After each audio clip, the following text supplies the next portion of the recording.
Belcon, je suis photographe depuis quelques dizaines d'années.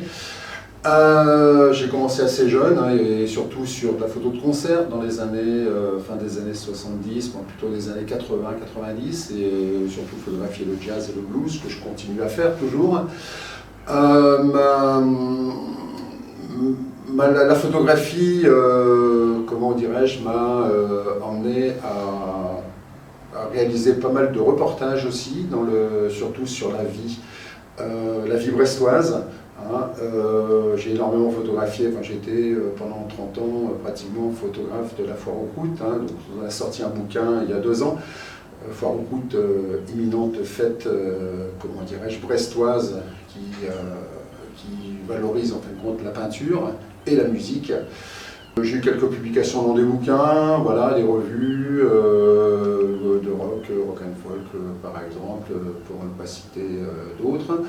J'ai fait beaucoup d'animations autour de la photographie, entre autres dans les animations et formations, initiations à la photographie pour des adultes, tant en argentique qu'en numérique plus tard.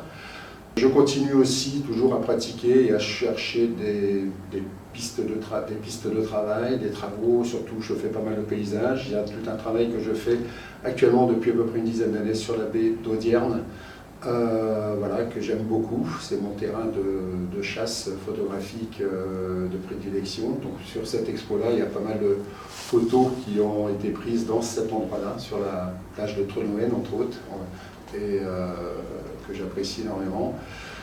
Je suis également à l'initiative de ce festival Puits d'Images. J'ai créé avec Jérôme et d'autres personnes le festival Puits d'Images en 2004. Voilà. Et aussi je suis à l'initiative du collectif du CAPAB, un collectif armoricain de photographes auteurs brestois. Voilà, donc toute cette joyeuse bande-là, on est une vingtaine à peu près, on s'amuse à dynamiser le bassin brestois autour de la photographie,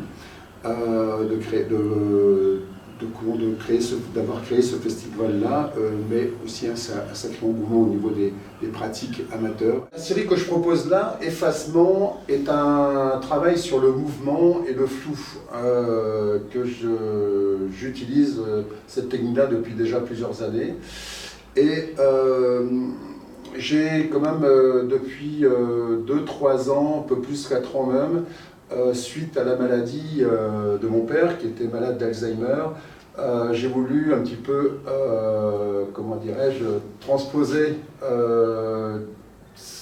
par la photographie ce que pouvait peut-être ressentir un malade d'Alzheimer, ou moins ce que moi j'ai ressenti en allant le visiter, en voyant aussi sa maladie se dégrader de jour en jour.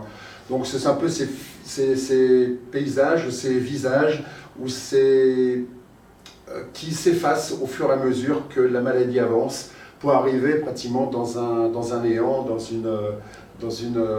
un gouffre, où on peut voir dans le regard certaines fois de ces personnes atteintes de cette maladie-là, de la panique, de la peur, mais aussi par moments une certaine joie quand un souvenir vient à atteindre, quand il arrive à se mémorer ou se remémorer un petit souvenir, mais qui est très très bref.